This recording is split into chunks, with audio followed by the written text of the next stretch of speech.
The idea is you get out of North Bennett Street, you start your journey, you become a journeyman. That's the idea. Okay, let's stay high level.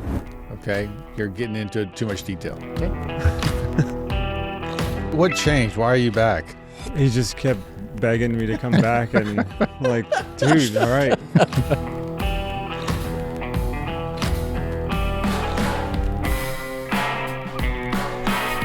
Welcome back to the Passion for Craft podcast. Today we're talking about kit houses. You've been doing a deep dive on kit houses recently. Deep dive. You're liking them. Deep dive. Just for fun. I don't know why we're not building houses this way anymore. That's how amazing this is to me. What type of inventory would it take to make Hull a kit house producer? Well, I mean, if You just can't do it like they did. I don't know why we're not doing it. So there's a number of things that are you done? There's a number of things that are interesting about it.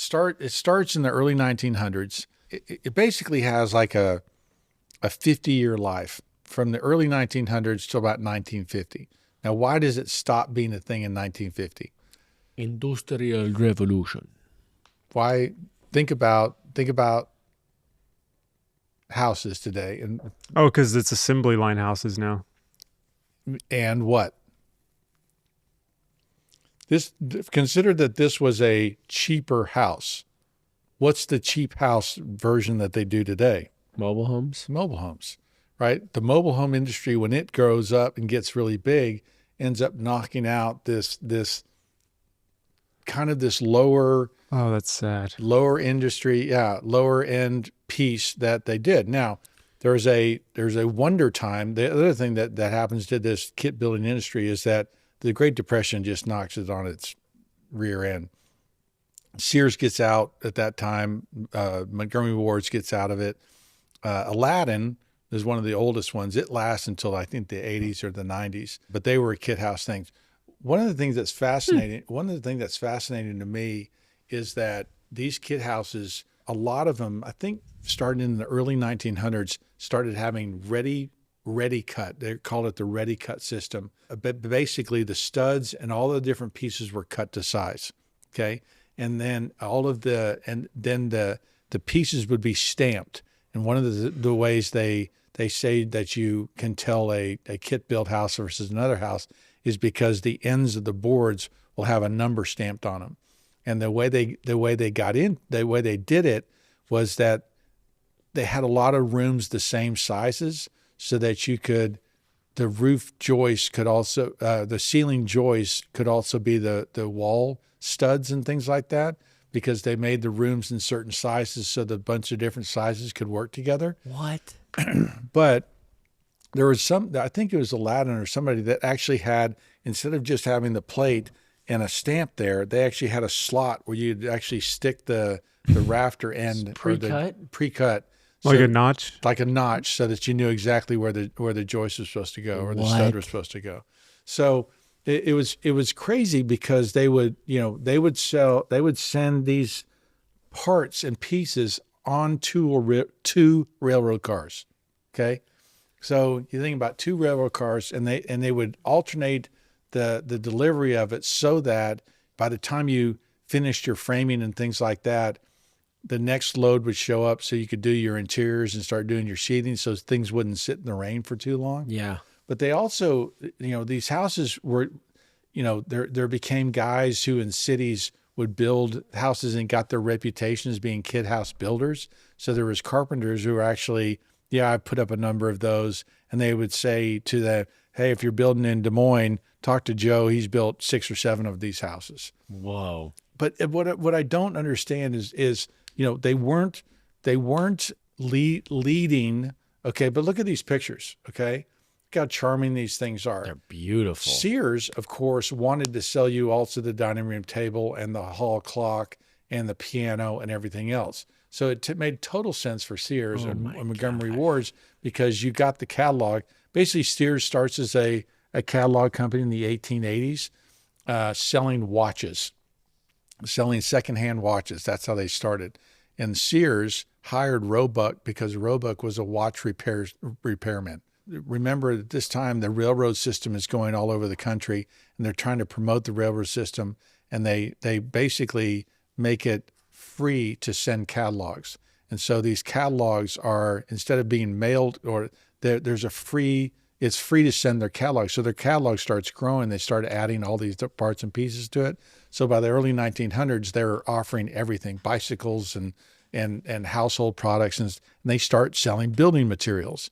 And so they get into the house business, and they start offering these houses in these different styles. From what I've been able to see, they don't really offer, while you could alter the design of it and say, they would say, we have architects on staff, we can change the design, or if you like a design, you can send it to us. Basically, they were copying plans and popular plans that were already in production. They were just copying those things. So it speaks to because you look at these houses and they're charming and interesting.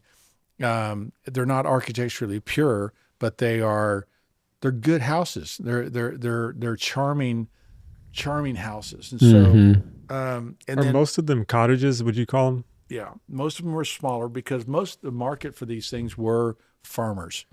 What was the square footage? Like, what does smaller mean? 1,500 square feet. That's like on the bigger side or the smaller side? Smaller size, 1,200 square feet. The other thing that's funny about this is they would calculate houses at this time by the cubic feet. So you might see these houses being, that's a 20,000 square foot, 20,000 cubic foot house, or That's a weird thing. Yeah, right. So they had a different way of calculating the size, and one of the articles I was reading basically said that you could build a house for 20 cents a foot. I was like, 20 cents a foot, 20 cents a cubic foot. And so they were saying that, that houses at this time cost between $1,200 and $3,500. $3,500 in $1920 today was $50,000. So you could build a cheap house for $50,000 then. That's so good. I haven't done the calculations yet, but I'm not sure why it was that cheap. And I'm not sure why the inflation dollars have caused houses to go up so much compared to then. There's a lot of reasons why our dollar is and devalued. realize that didn't include the lot. Okay, so that's just the house. But the lot couldn't have been much more, right? Because the lot's always the cheaper thing. Well, and it also it wouldn't have included labor to do that. So maybe it's doubled that. So maybe it's $6,000. So it's $100,000 to build a house. Maybe something like that. And today, to build a house is, I think starter houses are $500,000. No, starter houses can be from the 220s.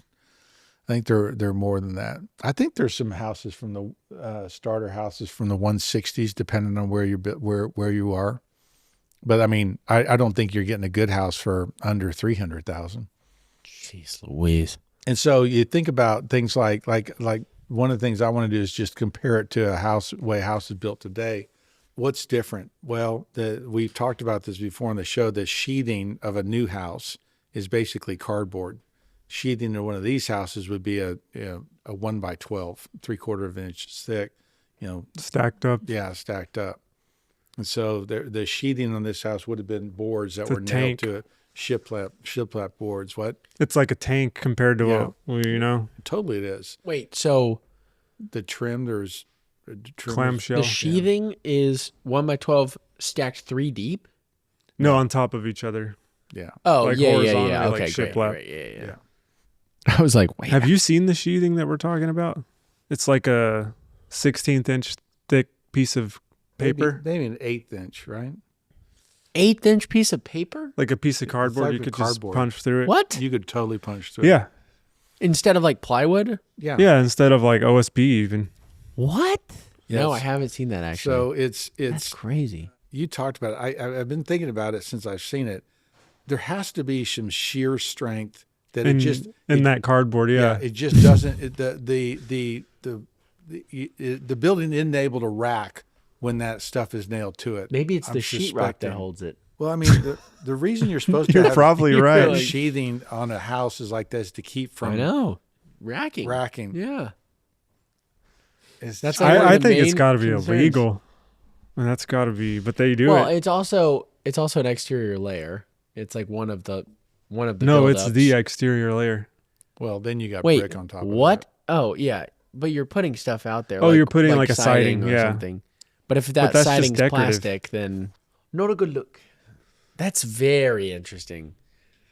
But so the generally big picture is the Great Depression in the 30s caused it all to fall apart. Sears actually offers financing, okay, and so you could Really? and the way they did that is they said if you own your lot, we'll help you pay for it, and so they started a mini mortgage business. 15 years pay to save. They helped you basically buy their house, and they would basically tote the note.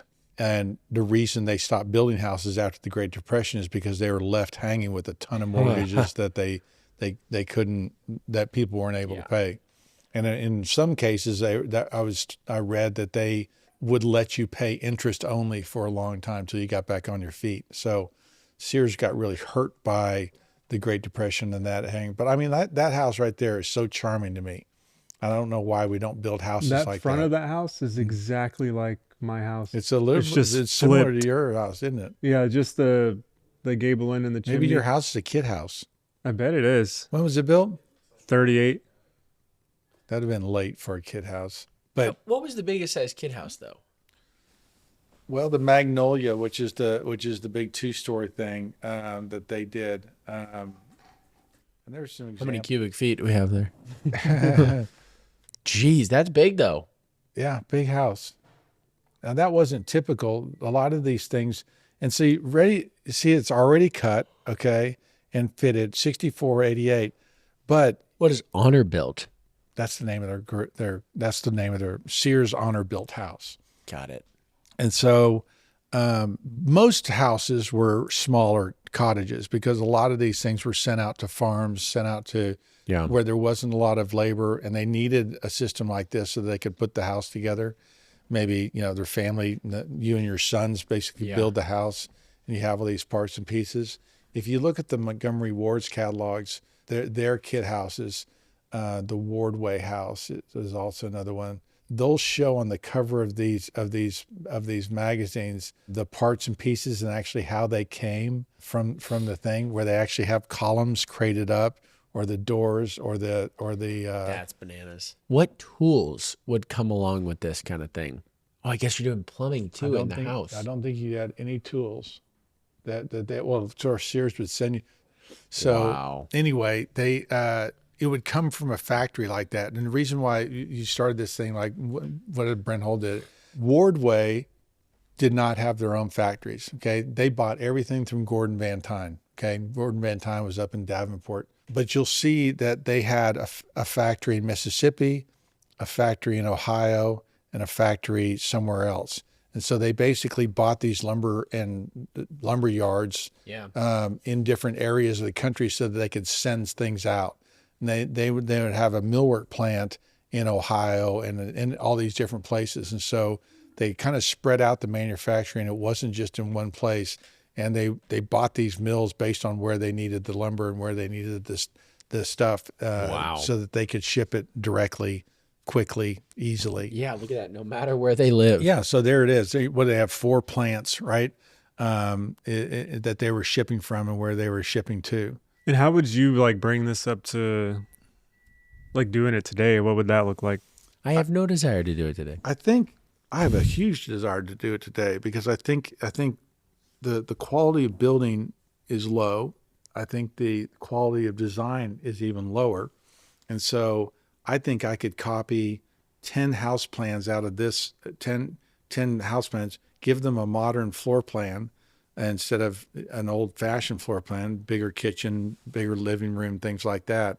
And you could sell these by the truckload with these plans alone. I don't think it's cost effective to go buy lumber plants, and because lumber is too easy to get from different locations and there's no shipping involved.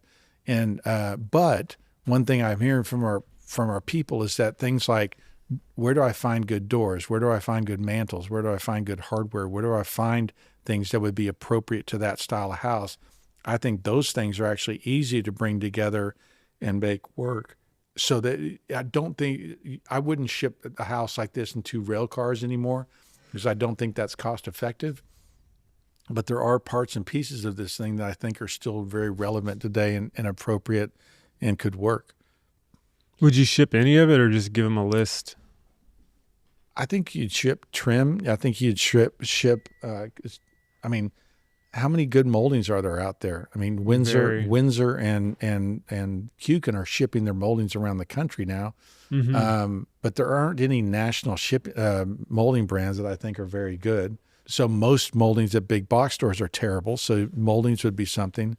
Mantles are hard. Good mantles are hard to find. Good columns are hard to find. Who's making columns?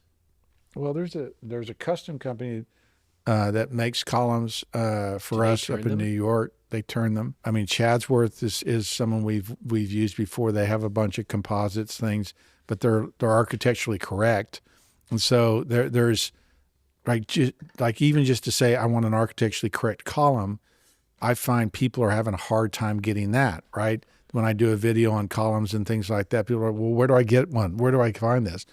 And I've said in the video where you find it, and they still can't get it. And so, it's just things like that you're just like, there's probably 10 items that it's almost like a network then of vendors probably. I think it'd be a network that would help. Like Timberlane, the shutters, those are good. Yeah, exactly. Right. Wow. But I think the reason I get excited about it is just because I think we're in an era where design is ugly, and people are sick of it. Yeah. I mean, there's a reason why our phone isn't stopped ringing these days. It's because I think we're designing a product that people want that's hard to get. Yeah.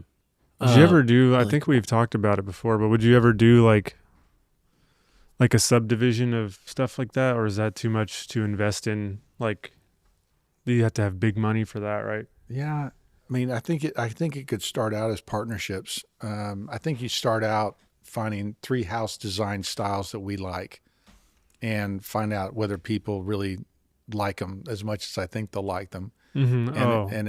You don't have a huge investment then, and then you just have a network of people. Hey, buy your columns from these, and you set it all up. And whether it comes through one place so they don't have to talk to 20 different people, and it's all kind of ordered and then sent out, or whether they're calling them themselves.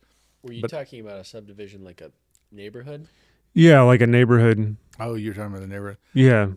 I absolutely think you do that. I think that's another way to kind of crawl, walk, run into this thing where you basically go build the house, show people what you can build it for, show people the good design details and say, do you want this? It's X dollars.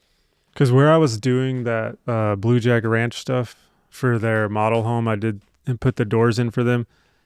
I was asking the lead construction guy, like, so who's going to be building out here, He's like, oh, it's Blue Jack Ranch. I was like, no, I know, like, that's the community, but who? Yeah, they're like, all self-performing. What builder is it? That's and why Josh went out there. He's like, oh, it's Blue Jack Ranch. And I'm like, but you're not going to have, like, they're doing it all. They're like, doing it all. I don't know how they're going to accomplish that. That sounds crazy. What does that mean? What do you mean they're doing it all? What is that? They're self-performing their own building. They're not having independent builders go out there. They're their own contractors building their own houses. So they, like, a lot of communities you'll have like Toll Brothers or like David Weekley or these. Yeah. I'm just thinking of these kind of like, production builders. Yeah, production builders. And they would all own a part of the community. Yeah, they would buy lots, and then their clients would get the lot from them, right? But this or they build a bunch of specs and people would come in. True. So they're doing it all. That's what I would be. That's kind of how I thought it would be cool, because then you would control it. Well, I mean, one reason we didn't want to build out there is because you can't, right? And so it's like, if we're going to go build in the golf development and we're not allowed out there, why would I tell my clients to go out there? Oh, no. Right? Yeah. You'd tell your clients to go to the other. Yeah, and I agree. We're looking at Maverick right now, which is a discovery property to build. And they're, obviously, I think there's a good fit there, and we hope to be building out there. But we looked at Blue Jack because those 2 developments are coming up at the same time. Both are golf developments. They're about 15 miles apart, or 5 miles apart. They're really close together. Yeah. They're both trying to attract a Fort Worth or North Texas audience. And so, Would you ever do a like lower income, like intentionally lower income? I build? think this Like kid this? this kid house idea is a way that we would build in the 800 to a million eight area. Yeah. That you're building So a Fa- second house almost. family houses. Third house. Like not your first Not your house. first Oh, not right, your right. first home. Yeah, Not an yeah, entry level yeah, home. correct. Maybe your second or third home. Yep. I think there's good opportunity to do that. I guess in the 800 to a million range today, that's a second home, third home. Well, if Not you consider it's not back in the day. 4,000 feet Yeah. at 200 a foot Oh, it's is 4,000 feet is is the goal. $800,000. All right, that's cool. And so that's building it fairly cheaply. And if you're building it at 400 a foot, you're at 1.6, Mm-hmm. right? And so 400 a foot, I think you could get a lot of house for that money. And if you're doing it, where you're building the same thing over and over again, and you're Optimizing and yeah. bulk buying. you're bulk buying and things like that, I think you can manage those costs pretty well. Did you do whole windows in all of them? I don't think so.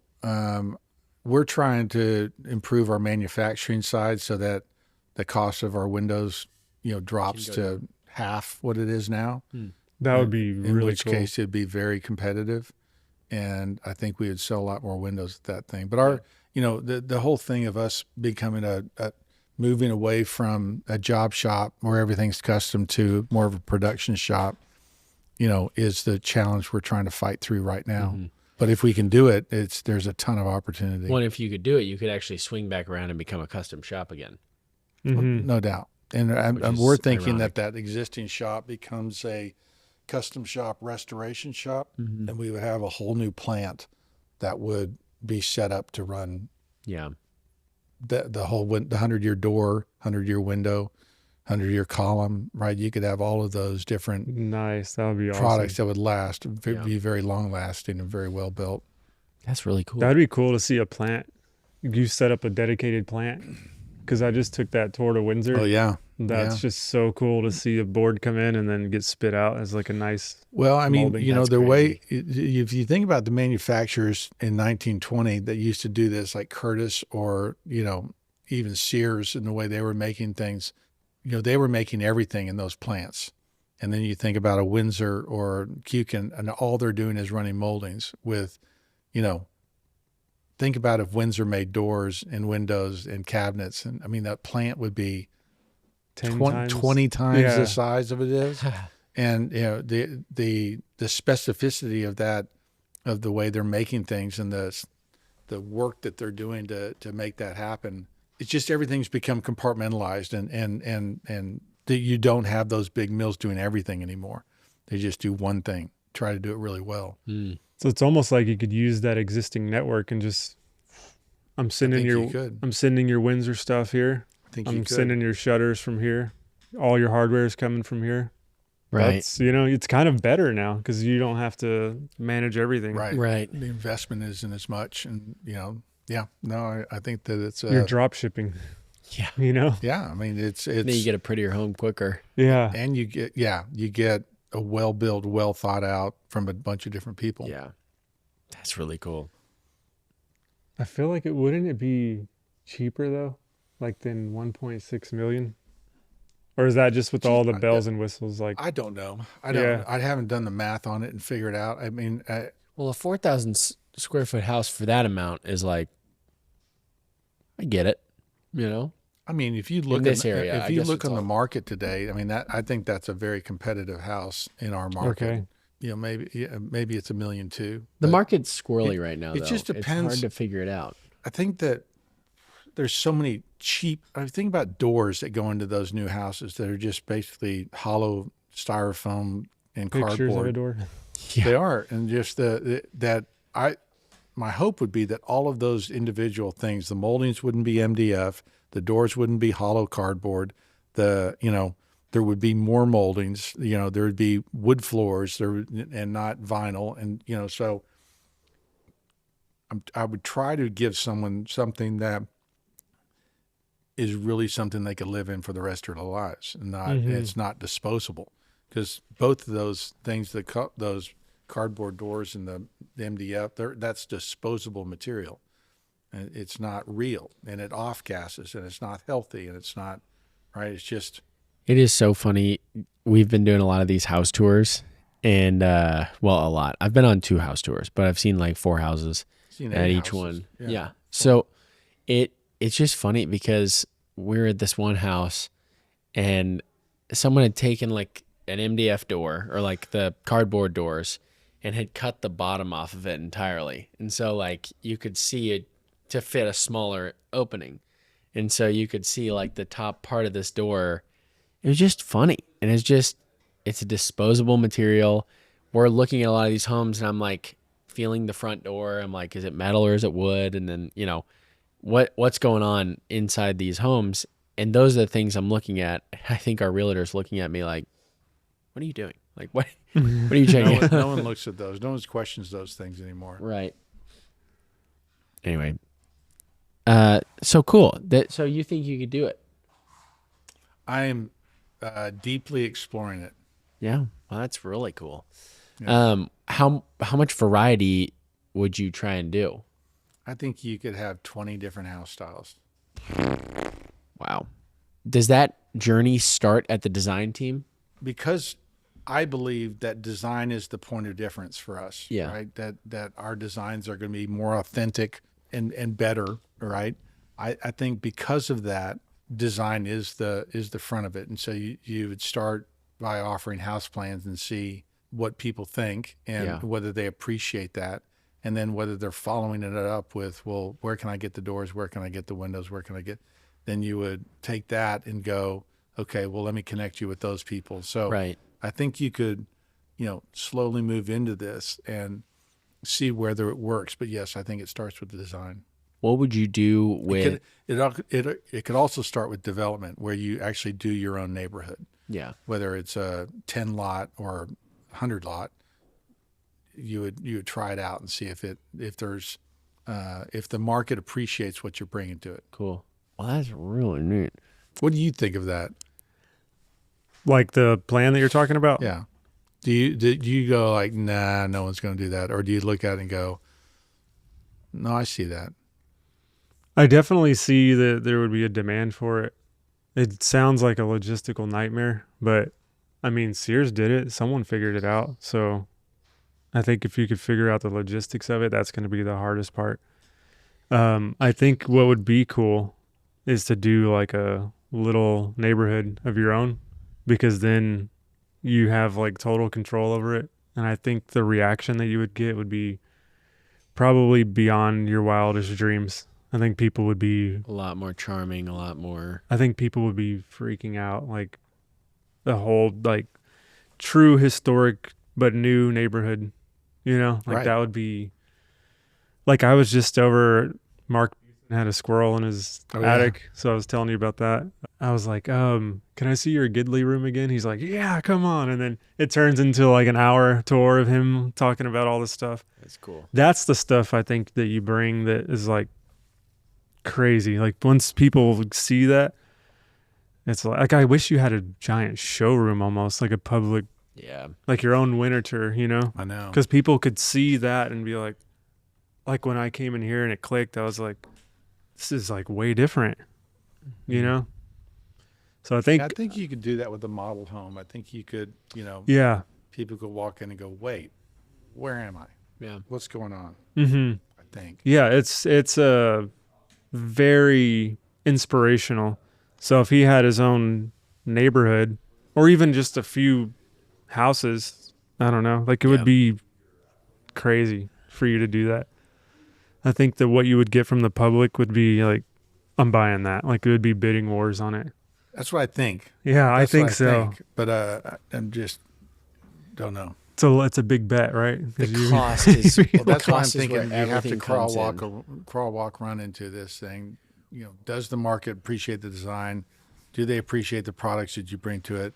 Can you build the whole thing and them still come? Even though I think it's a 4,000 foot house from us and a 4,000 foot house from, Toll Brothers they're going to be less expensive, but I think our quality and our design is going to be better By than theirs. far, yeah. And people would pay for ours, even though they would get more square footage there. They'd buy ours because they can clearly see that it's put together better. Mm-hmm. Would you do it? Would you do any building, like build it yourself ones, or not really? I think you could. I think that I don't think that's the first thing you take to market, but I do think that there is definitely people out there that want to do it themselves. Right. And if you could send the framing package out there where everything goes where it's supposed to go. You call your lumber yard. I mean, you think about IKEA, right? And All you really need is give them a list of materials for the lumber yard. True. it wouldn't be I need this. it wouldn't be ready cut. Wouldn't be ready cut. That's right. And so that would be the piece of it that would be, but if you had a good builder, you wouldn't need that. But Right. I think there would be people that would want to ready cut it. I mean, do you want to talk about it? Your book? I can. I don't know. Do you want to or not yet? The new book or the? I'm starting a new book. It's going to be called. The working title is Mr. Williams Builds a Kit House. Now that is based on a book called Mr. Blandings Builds His Dream House, which was done in the 40s. I And, watched that, by the way, on your recommendation. Did you? The movie. It's yeah, kind of it is campy, funny. kind of fun. So basically, this is a 1940s movie that is based on this book of people leaving New York, downtown New York, and moving out to the country. And so he buys this old farmhouse, and they end up tearing it down. The Money Pit, which was Tom Hanks and Shelley, whatever her name is, was based off this movie. Okay, because this is the first house fixing up movie, and then the Money Pit was this scene here, and there's a great scene at the start of that movie when the contractors are coming. It looks like circus animals, right? It's just like they're coming on weird motorcycles. They're coming, their hair's all crazy. So it's just like these guys are showing up. They're just like, who is arriving at my house? And it looks like a Shriner circus, and It looks like Mad Max. It looks like Mad Max. Anyway, but by the end of it, they're like in the kitchen having coffee together and drinking and Yeah. talking about their families and everything else that's going on. Anyway, what were we talking about? Oh, you were talking about your book. Oh, my book. So So anyway, I want to those- make that movie. Yeah, exactly. So it's called, and basically it's going to be this kit house being built in 1920 and comparing it to how house is built today. The materials that went into it, the design, and it's going to be like 8 or 10 chapters, planning, foundation, framing. You're going to be able to look at technology, because think about the technology they're putting in that house. They had a telephone, electricity, heating, and gas, right? Which were all fairly new technologies then, because, electricity in a house, majority of houses don't have running water in their house till after 1940. And so, That's crazy. Obviously a city was a lot of people on farms and things like that didn't have electricity, didn't have plumbing, running water. And so comparison of over the last 100 years, how things were built. And I can't figure out whether we're going to have pictures and stuff, because the visuals I think would be very helpful. But going through, millwork, windows, doors, and just comparing it to how things are built today, I think that juxtaposition, 100 years of building, how much things have changed, would be fascinating. It's going to be historical fiction. I've made up this person, Johnny Miller, whatever his name is, and the job that he has, the lot that he owns, and it's set in Fort Worth. And so I'm gonna have him building either in Fairmount or somewhere, and just trying to figure that out. So I'm excited about it. I think that juxtaposition is Heights. powerful. Probably a lot of kid homes Well, there, right? yeah, but in the 20s, the fastest growing part of Fort Worth was South Fort Worth. And then West Fort Worth a little bit later started growing in the late 20s, and then later 30s and 40s. Monticello's the 1940s neighborhood. There's not as much stuff in the 20s. So, and I got to do it pre-Great Depression, Yep. because things kind of fall apart after World War II. So we'll see what happens. So it's 1920s. 20s. She's not going to have a drink at the end of the night. Prohibition, It's right? prohibition, right? A lot of things like that. Whether whether he has a car, Yeah. right? And whether does he have a garage, right? That he's got to think about paying for a garage because that's extra. Not with the kid house, you have to buy a garage separately. Interesting. And so, anyway, I'm excited about it because it's been really fun studying about how these houses were made and what was available and what kind of design could he have gotten and all that. When they described sending these houses to a thing in a railroad car, I mean the tile, the mortar for the grout for the tile, the hardware, the plumbing fixtures, all those things came in a freaking cart that then they would load into a trailer and take out to the job site. It's just crazy to me to think of a house showing up that way. Are you going to talk about, are you going to do a modern fable of this, of like someone building a house today, or like? No, I think what I'll do is, I mean, if this is too many spoilers, when then- it talks about, I'm just started. So I think what we'll do is, like when we're talking about framing, we'll talk about the sheathing on a house back then versus the sheathing today, and just kind of just point out how things are done today versus back then, as it's a third person narrative. So you'll be able to drop away and kind of explain things. So wow, that's the idea. I'm excited. Yeah. When's your book coming out? Well, I'm writing a book on, Timber framing. on timber frame. Yeah. How to build a timber frame barn in your backyard when you hate timber framing. Have a plan, and then you'll love it. No, I don't know. That's not. I don't know if books are my medium necessarily. Would you ever write a book? No, I don't think so. I'll leave it to people like this guy. Why wouldn't you write a book on trim or installing trim? I mean, people listen to you like that. He'd do better off a video, right? Yeah, I think I probably, I could even screenshot my videos and just caption them, but I'm almost just like, just watch the video. If you did a how-to series on a bunch of stuff, it would probably perform just as well as you spending the time to write the book. Yeah, but I think. What do you A think? how-to on trim, you're right. They just watched the video, but if you're explaining design ideas and you had things like that, I'm not sure video is the medium. Maybe. Yeah. Well, Gary Katz is making that mantle book, right? Is that done? Yeah. You wrote the forward. Uh-huh. Do you have a copy of it, or? I have an electronic copy of it. That's cool. I'd like to see it. Yeah, it's he told me I can't show anybody. So what is it? December? I think it comes out in this spring, maybe a little bit later. Yeah, we don't have to show Jackson. That's fine. No, I'm just kidding.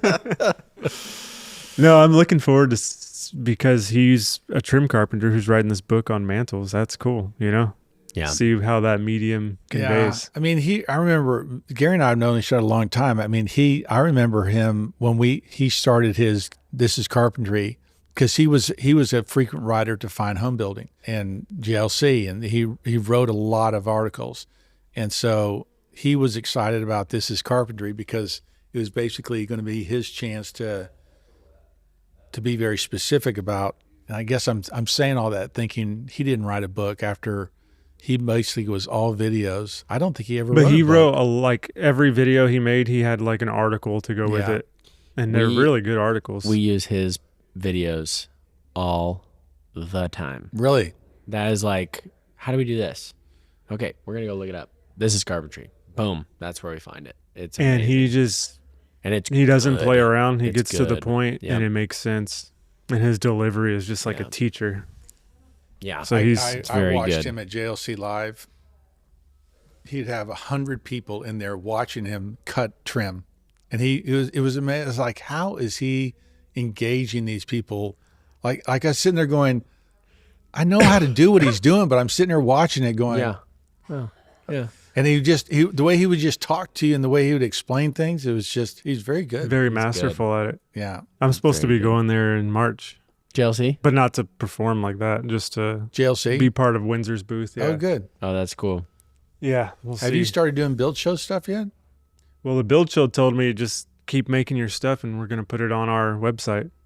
So I haven't done like a New House Old Soul original series, something like that, but I would like to. What would you do?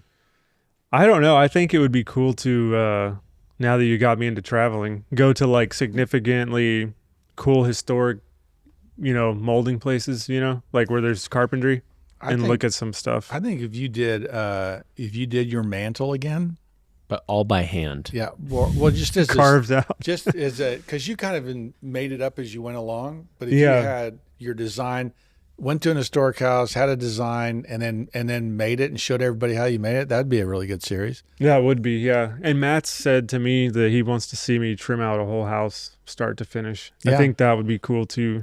Just finding do the your own time home. to do it. Yeah. Yeah. Well, I'm hoping you'll have some big projects for me coming up, and We got a few. be cool to film some. Yeah, we got some good ones coming up. Thanks for watching this episode of the Passion for Craft podcast. Stick around for the Patreon extra if you're a patron, and we'll see you in the next one.